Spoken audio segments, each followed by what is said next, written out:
قدرمنو مسلمانانو د څو ورځو راهیسې څخه مسلسل بارانونه شروع دي. د الله پاک عذاب موږ او تاسو ته متوجه دی.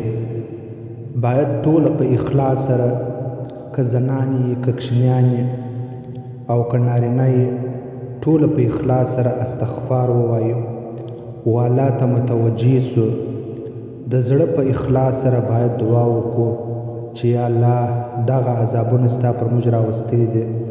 یا الله پاکه ته دا زموږ څخه دفع کړه.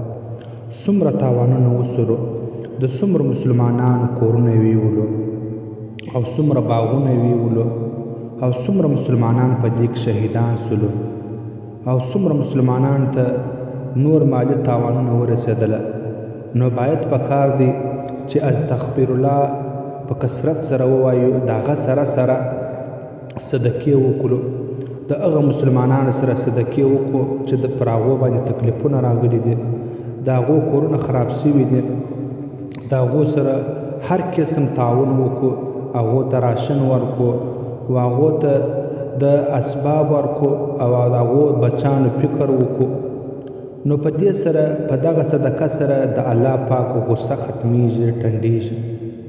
نو په کار دی چې په کور کې زنانو ته ووایي چې استغفار ووایي او هر کس د خپل وس مطابق صدقه وکړي او هغه مسلمانان رونه چې په کومه ګناه کې مبتلا وي هغو دپاره په کار دی چې بس باید دغه ګناه باید ختم کړي او ډیر آزاد وګرځېدو، باید خپل نفس په کنټرول کې راولو او هغه تجاران چې په حلاله نفقه نه خوړله، حرامه نفقه خوړله، سود کار یې کاوه او رشوت یې خوړی، باید هغه مسلمان د دې څخه ځان رابند کړي.